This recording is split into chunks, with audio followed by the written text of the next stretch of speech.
വിശ്വവിപ്ലവകാരി ലെനിന്റെ 155ാം ജന്മദിനമാണെന്ന്. മുതലാളിത്ത ലോകക്രമത്തെ കടപുഴക്കിയെറിഞ്ഞ് ഒരു സോഷ്യലിസ്റ്റ് ലോകക്രമം സാധ്യമാണെന്ന് തെളിയിച്ചത് ഒക്ടോബർ വിപ്ലവത്തിന്റെ നായകനായ ലെനിനാണ്. ഏതുകാലത്തും ലോകവിമോചന പോരാട്ടങ്ങളുടെ ഊർജ്ജ സ്രോതസ്സാണ് ലെനിൻ. 1924 ജനുവരി 21-ന് 54-ാം വയസ്സിൽ ലെനിൻ മരിച്ച ദിവസത്തെക്കുറിച്ച് ബെർത്തോൾട്ട് ബ്രെഹ്ത് എഴുതിയൊരു കഥ ഇങ്ങനെയാണ്.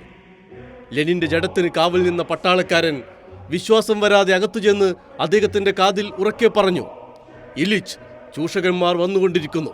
ലെനിൻ ഇളകിയില്ല. അപ്പോഴേ അയാൾക്കുറപ്പായുള്ളൂ അദ്ദേഹം ജീവൻ വെടിഞ്ഞുവെന്ന്.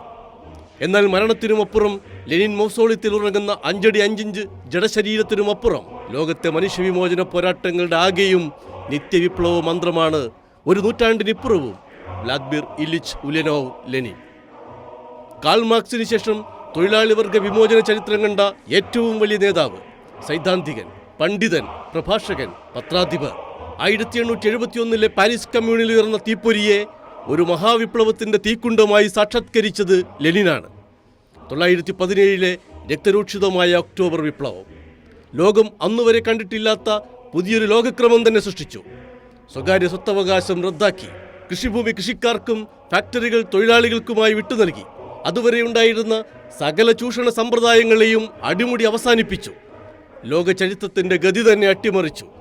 1991 ആ സോവിയറ്റ് സ്വർഗം അവസാനിച്ചെങ്കിലും റഷ്യയുടെ അബോധത്തിൽ നിന്ന് ലെനിനെ മായ്ച്ചു കളയാൻ മാത്രം ആർക്കും സാധിച്ചിട്ടില്ല.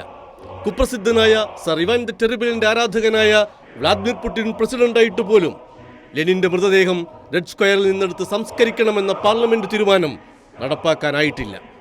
പർവ്വതങ്ങളെക്കാൾ ഉയരവും സമുദ്രങ്ങളെക്കാൾ ആഴവുമുള്ള അഗാധമായ മാനവികതയുടെ ശബ്ദം പരക്കുന്ന എവിടെയും ലെനിന്റെ ഓർമ്മകളും ഉയർന്നു നിൽക്കും.